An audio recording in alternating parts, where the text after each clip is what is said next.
देखोगे तो हर मोड़ पे मिल जाएंगी लाशें, देखोगे तो हर मोड़ पे मिल जाएंगी लाशें, ढूंढोगे तो इस शहर में कातिल ना मिलेगा। सलाम, नमस्ते, सत श्री अकाल। मैं हूं आपके साथ हर्षिता मिश्रा और आप देख रहे हैं टाइम्स मेल। इस वक्त पूरी दुनिया में अगर सबसे बड़ी खबर की बात की जाए तो ईरान ही सबसे बड़ी खबर है, क्योंकि ईरान के राष्ट्रपति इब्राहिम रईसी अब इस दुनिया में नहीं रहे। ईरान के राष्ट्रपति और विदेश मंत्री अजरबैजान गए हुए थे, लेकिन लौटते वक्त इतवार की दोपहर बाद ही उनका हेलीकॉप्टर लापता हो गया। ये खबर आग की तरह फैल गई। इब्राहिम रईसी का हेलीकॉप्टर क्रैश हो गया। 18 घंटे से ज़्यादा वक्त तक हेलीकॉप्टर की खोजबीन शुरू कर दी गई। बाकायदा ईरान के खोजी दस्ते के अलावा अजरबैजान और तुर्की भी ईरानी राष्ट्रपति के हेलीकॉप्टर को खोजने के लिए निकल पड़े। इतवार का पूरा दिन और रात खोजबीन चलती रही, लेकिन इब्राहिम रईसी का हेलीकॉप्टर नहीं मिला। इस हेलीकॉप्टर के अलावा बाकी के हेलीकॉप्टर ईरान पहुंच गए, लेकिन इब्राहिम रईसी का हेलीकॉप्टर लापता हो गया। खराब मौसम को हेलीकॉप्टर के लापता होने की वजह बताया गया। इस खबर के सामने आने के बाद पूरी दुनिया की तरफ से बयान आने शुरू हो गए। हर कोई इब्राहिम रईसी की खैरो आफियत और खैरियत की दुआएं करने लगा। लेकिन जैसे ही पीर यानी सोमवार की सुबह होती है, वैसे ही तुर्की के किलर ड्रोन ने पता लगा लिया कि हेलीकॉप्टर का मलबा आखिर कहां पर गिरा है।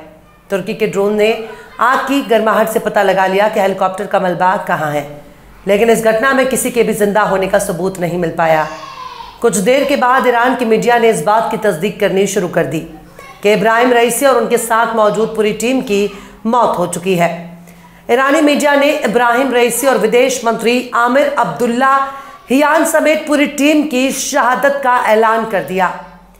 जैसे ही इस बारे में हमारे साथी शम्स तबरेज ने सुबह के वक्त आपको लाइव एपिसोड में बता दिया है, लेकिन अभी सोशल मीडिया पर इस बात की चर्चा हो रही है, क्या इब्राहिम रईसी की मौत महज एक हादसा है या फिर साजिश? क्योंकि ईरानी इनकलाब के बाद से ही कई बार ईरानी अफसरों की मौत होती आ रही है। ये मामला ऐसे वक्त में पेश आया जब ईरान और इजराइल के बीच ताल्लुकात बेहद खराब हो चुके हैं।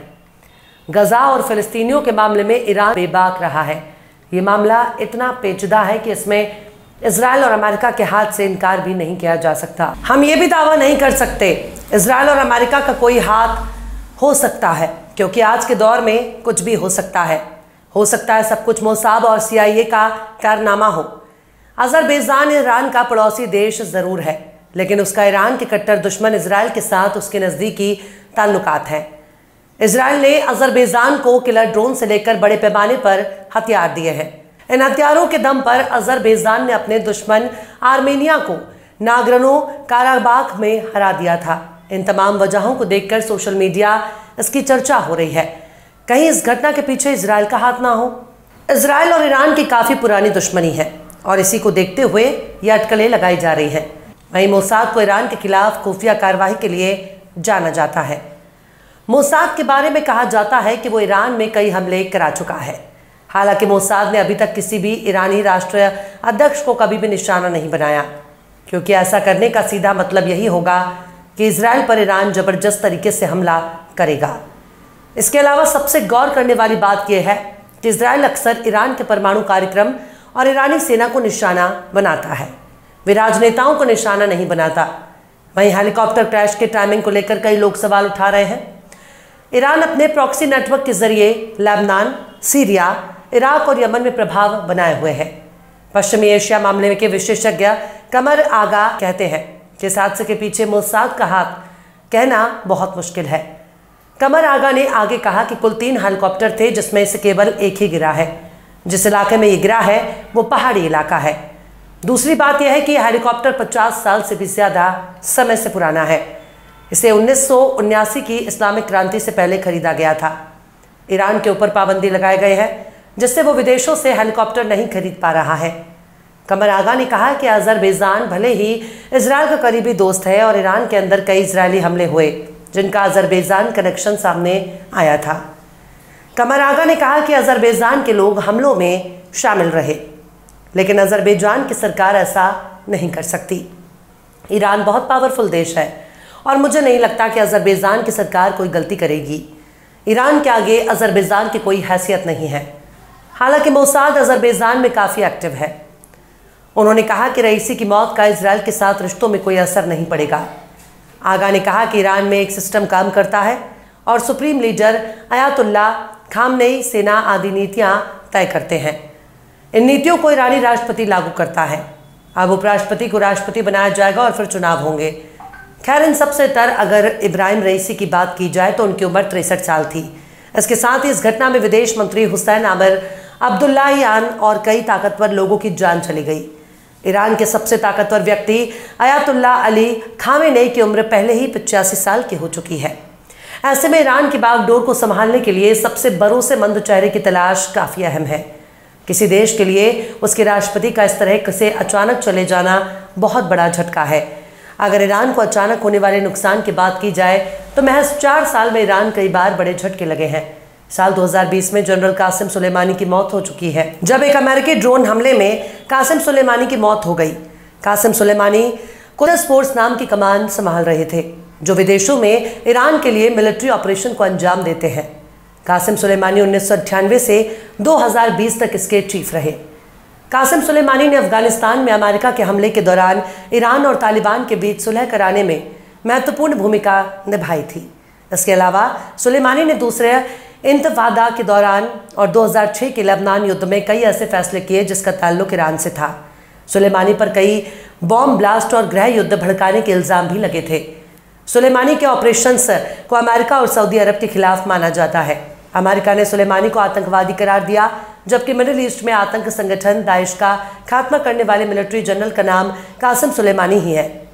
अमेरिका ने 2020 में एक ड्रोन अटैक में सुलेमानी की हत्या कर देता है। सुलेमानी के कत्ल से ईरान को बहुत बड़ा सदमा लगा। इसका अंदाज़ा इसी से लगाया जा सकता है कि जब उनका जनाजा निकला तो उसमें शामिल होने के लिए ईरान की एक बड़ी आबादी सड़कों पर आ गई। भीड़ इतनी ज़्यादा थी कि भगदड़ मच गई, जिसमें तकरीबन 56 लोगों की जान चली गई और 200 से भी ज़्यादा लोग जख्मी हो गए। सुलेमानी के कत्ल के बाद भी ईरान में उनकी बरसी पर चीज़ें बिगड़ती रही। इसी साल की शुरुआत में ईरान के शहर करमान में जनरल कासिम सुलेमानी की चौथी बरसी मनाई गई। इसमें सैकड़ों लोग शामिल हुए। किसी को अंदाज़ा नहीं था कि इस शोक के दौरान लाशों का अंबार लग जाएगा, क्योंकि इसी दौरान 2 धमाके होते हैं जिसमें 100 से ज़्यादा लोगों की मौत हो गई। ईरान के रक्षा मंत्री ने धमाके के बाद उसमें इजराइल का हाथ होने का इल्ज़ाम लगाया। हालांकि बाद में एक आतंकी संगठन ने इसकी जिम्मेदारी ले ली थी। इसी साल अप्रैल में सीरिया में ईरान के दूतावास पर हमला हो गया। किसी देश के वाणिज्यिक दूतावास पर हमले को उस देश पर हमला माना जाता है। ईरान ने भी ऐसा ही माना। इजराइल इस हमले पर बिल्कुल खामोश रहता है, नो हमले की जिम्मेदारी लेता है और ना ही इनकार करता है। जिसके बाद इजराइल पर जबरदस्त ड्रोन हमला किया, जिसे रोकने के लिए अमेरिका समेत कई देशों को सामने आना पड़ा। इससे पहले ईरान के न्यूक्लियर प्रोग्राम को लेकर भी दुनिया बटी रही है। ईरान इसको अपने लिए बेहद खास मानता है। इजराइल और अमेरिका हमेशा ईरान के परमाणु प्रोग्राम का विरोध करते हैं। साल 2020 में ईरान के chief nuclear scientist Mohsen Fakhrizadeh की कत्ल कर दिया जाता है। बाकायदा राजधानी तेहरान के एक हाईवे पर कत्ल कर दिया जाता है। इसमें मोसाद का हाथ होने का इल्ज़ाम लगा। हालांकि फखरीजादेह की हत्या से पहले उनकी पहचान AI के जरिए की गई थी। ऐसे में एक के बाद एक सदमे झेल रहे ईरान के लिए अब उसके राष्ट्रपति की अचानक मौत से सैकड़ों सवालों का उठना लाजमी है। हालांकि अगर ईरान को कहीं से भी इस हेलीकॉप्टर क्रैश के पीछे इजराइल का हाथ होने का सबूत मिलता है, ये इतना तय है कि तीसरा वर्ल्ड वॉर ज़रूर शुरू हो जाएगा, क्योंकि इस तरह का कत्ल बहुत बड़ी मुसीबत पैदा कर सकता है, जो अमेरिका और इजराइल के लिए बिल्कुल भी ठीक नहीं होगा।